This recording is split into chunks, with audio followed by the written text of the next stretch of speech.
నిన్న సాయంత్రము 3 గంటలకి పక్కన ఉండే మా ఊరికి దగ్గరలో ఉండే ఒక ఊరికైతే నేను మా అక్క బయలుదేరినాము.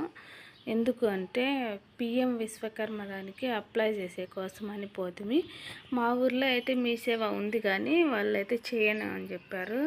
అందుకోసం ఇంకా ఎక్కడ చేస్తారా అప్లై చేస్తారా అని అడిగితే మొలకల చెరువులో అని చెప్పి మొలకల చెరువులో అని అడిగింటే మొలకల చెరువు పోతే అక్కడ కూడా అప్లై చేయమని చెప్పి సరే అని ఇంటికి వచ్చేసినాము. ఆ రోజు మళ్ళీ వేరే వాళ్ళని అడిగితే వాళ్ళు బేల్దారులు అంటే ఇది 18 రకాల వృత్తుల వాళ్ళు కూడా అప్లై చేసుకోవచ్చు అన్నారు కదా పిఎం విశ్వకర్మ దానికి. అందుకని మా ఊరి సైడ్ చాలామంది బేల్దారులు ఉంటారు. ఇక్కడ బేల్దారులు అందరూ అప్లై చేసినాము అని చెప్పి బేల్దారులు అప్లై చేసినామని వాళ్ళకు ఇంకా వాళ్ళని అడిగితే ఎక్కడ చేస్తారన్నా దీనికి అప్లై చేస్తారన్నా మేము మొలకల చెరువుకి కూడా పోయింటిమి అక్కడ కూడా వాళ్ళు చేయమని అంటే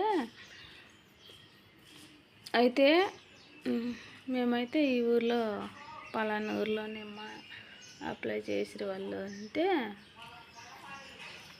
అదేంటి మన ఊరు ఇంత పెద్ద ఊరు ఈడ అప్లై చేయాలా అనుకొని నేను మా అక్క నిన్న సాయంత్రం పోయింటిమి. పోతే ఆడ ఆయన లేడు అప్లై చేసేకి, వాళ్ళ వైఫ్ ఉండింది. రేపు పొద్దున్నే వస్తే ఉంటాడని చెప్పి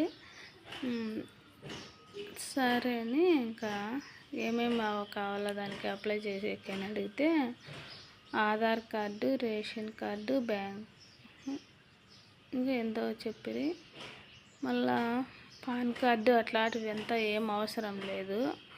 రేపు పొద్దున్నే 8:30కి వచ్చినా నేను ఉంటానమ్మా అని చెప్పా. ఇంకా పొద్దున్నే అంటే మాకే అబ్బుతుంది, షాప్లో ఉండాలి కదా.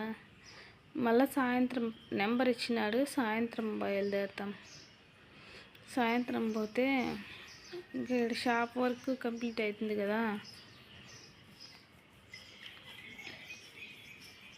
మళ్ళా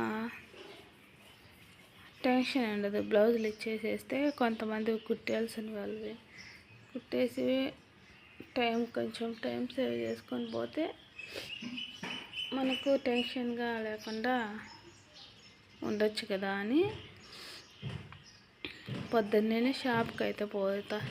2 జాకెట్లు అయితే లైనింగ్లు కట్ చేసేసినాను, పీసులు కుట్టేసుకున్నా. ఇంకా జాయింట్లు చేద్దామని ఇంటికాడ కూడా ఒక మిషన్ పెట్టుకుంటాను, ఇంటికాడ కుట్టేద్దాము అనుకొని తెస్తే నైట్ మళ్ళీ ఇది చిన్న మిషన్ ఇంటి దగ్గర ఉండేది. నాకు కొంచెం అలవాటు తప్పింది, టైం లేట్ అవుతుంది అనేసి ఇంకా తెల్లారన్నా మళ్ళీ పొద్దున్నే పోదాంలే తెల్లారితే అనుకొని ఉంటాను. ఇంకా షాప్కి అయితే బయలుదేరాల.